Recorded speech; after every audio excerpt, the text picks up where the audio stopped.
नमस्कार दोस्तों, आज इस वीडियो में जानेंगे सांस, यानी कि आपके जीवन में सांस का ज्ञान होना कितना उपयोगी है। आपने अक्सर लोगों को कहते सुना होगा कि जो भी इस मृत्यु लोक में जन्मा है वो केवल गिनी चुनी हुई ही सांसें लेकर आया है, लेकिन हम किसी बगैर हिसाब के ही सांस को खत्म करते जा रहे हैं। कभी भी हमारा ध्यान सांस की तरफ जाता ही नहीं है कि कब हम कितनी सांस खर्च कर दिए। यहां तक कि बहुत से लोग पूरी सांस ही नहीं लेते हैं, वो केवल छोटी छोटी यानी कि छितली सांसें ही लेते रहते हैं, जबकि सभी जानते हैं कि सांस से ही हमें ऑक्सीजन मिलता है। इसीलिए जब किसी को गहरी सांस लेने में दिक्कत होती है, उन्हें डॉक्टर बोलता है कि खुले वातावरण या पहाड़ों में जाकर गहरी सांस लो। और बहुत बार ऐसा भी होता है कि जो काम हम कम सांसें लेकर उसे बेहतर तरीके से कर सकते थे, हम उसी में ही अपनी सांसों को बर्बाद कर देते हैं। ये आप भी जानते हैं कि सांस ही सब कुछ है, सांस ही जीवन है। सांस खत्म तो हम भी खत्म, और हमारी सांसें जितनी कम होती है हमारा जीवन उतना ही लंबा होता है। एक बार चीन के एक व्यक्ति से उसकी लंबी उम्र का राज पूछा गया तो वो केवल दो ही बातें बोला। पहला कि वह नाभि तक पूरी सांस लेता है और पूरी सांस बाहर छोड़ता है, और दूसरा कि वह अपनी रीढ़ की हड्डी को हमेशा सीधा रखता है। तो यह आपके लिए दोनों बातें बहुत ही महत्वपूर्ण हैं। भारत में भी ऐसे आज भी कई संत हैं जो 250 सालों तक स्वस्थ रहकर आज भी जीवित है। जब तक ये सांस अंदर बाहर हो रही है तभी तक हम जीवित है, लेकिन इस हवा के रुकते ही आपके आसपास मौजूद आपके अपने भी कहते हैं प्राण निकल गए या प्राण त्याग दिए, और थोड़े पढ़े लिखे लोग बॉडी कहते हैं, यानी आपका अस्तित्व, आपका नाम, ये जब तक है तब तक ये सांस चल रही है। तो ज्यादातर ध्यान विधियों में सांसों पर ध्यान रखने को क्यों कहा जाता है, जिसमें विपश्यना मेडिटेशन मुख्य है। देखिए, आपकी ये सांसें आपके इस भौतिक शरीर को ही नहीं चलाती, बल्कि इसका कार्य इससे बहुत ऊपर है। आपकी सांसों का कनेक्शन आपके शरीर के साथ साथ आपके भीतर चल रहे वो विचार, वो इमोशंस, उन सब से सीधा संबंध होता है। इसीलिए भगवान बुद्ध की विपश्यना मेडिटेशन में सांसों पर विशेष ध्यान दिया गया है। और क्या आपको पता है कि आप अपने सांसों के प्रयोग से ही परम ज्ञान को उपलब्ध हो सकते हैं।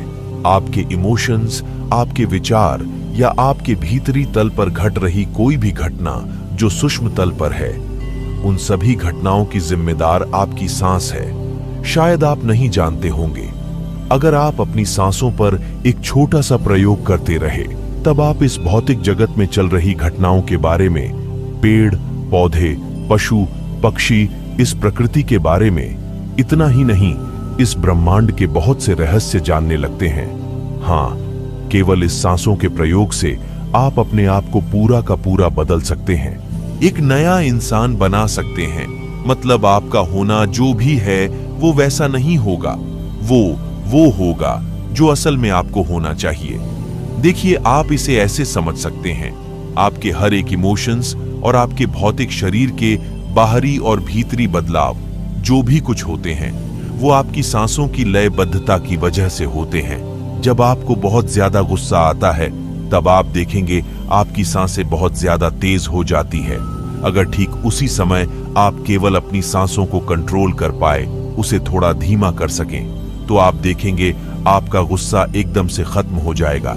साधारणतः एक मनुष्य 1 मिनट में 15 से 16 बार सांस लेता है और उतनी ही बार छोड़ता है। तो वह इस कैलकुलेशन से बिल्कुल एक काम आसान है, हमारी तुम्हारी तरह। और सद्गुरु कहते हैं कि अगर आपके शरीर से एक प्रयोग करके बिल्कुल सही ढंग से आपकी सांसों को 15 से 16 बार जो आप लेते हैं 1 मिनट में, अगर उसे 11 बार से नीचे लेकर आया जाए, तब आपके भौतिक तल पर एक समझ का दायरा बढ़ जाता है। मतलब आप इससे अपने आसपास के कई प्रकार के कंपन महसूस करना शुरू कर देते हैं, यानी शब्दों की ध्वनि से जो आप सुन पाते हैं, समझ पाते हैं, आप उससे भी बारीक चीजों को पकड़ने लगेंगे, उनसे हल्की ध्वनियां महसूस करने लगेंगे। जैसे जानवर जो ध्वनि निकालते हैं, आप उन्हें महसूस कर पाएंगे, उन ध्वनियों में मौजूद वो फीलिंग्स, वो वाइब्रेशन महसूस कर पाएंगे। सीधे शब्दों में कहूं तो आप एक जानवर को गौर से देखकर उसे महसूस करके बता सकते हैं कि ये किस प्रकार के इमोशंस में है। और जब आपकी सांसें 9 से कम हो जाती हैं, तब आप पेड़ पौधों के इस प्रकृति के मैकेनिज्म को समझने लगते हैं, क्योंकि जीवन तो पेड़ पौधों में भी है। और कहते हैं कि पेड़ पौधे भी बात करते हैं। ये हमारी फीलिंग्स और इमोशंस को समझते हैं। ये म्यूजिक और संगीत को भी समझते हैं और इन सब का इन पेड़ पौधों पर असर भी पड़ता है। और अगर आपकी सांस 6 से भी कम हो जाती है तो आप बेजान चीजों को समझने लगते हैं, लेकिन असल में वो बेजान चीजें आपको बेजान नजर आती है, लेकिन ऊर्जा उसमें भी है और आप उस ऊर्जा को महसूस कर सकते हैं। और जब आप बेजान चीजों के कंपन को महसूस करने लगेंगे, उसे जानने लगेंगे, तब आपके लिए ब्रह्मांड के को सभी रहस्य धीरे धीरे स्पष्ट होने लगेंगे। आप उनके बारे में भी जानने लगेंगे। और विपस्सना ध्यान विधि आपको इस ऊंचे स्तर पर ले जाने की एक विधि है। सांसों के इस प्रयोग को धीरे धीरे अगर आप करते रहेंगे तो एक दिन ये सध जाएगा। लेकिन ये ऐसा नहीं है जैसे जानबूझकर आप अपनी सांसों की काउंटिंग कम कर दें। 1 मिनट में 5 बार 6 बार इसे करने लगे।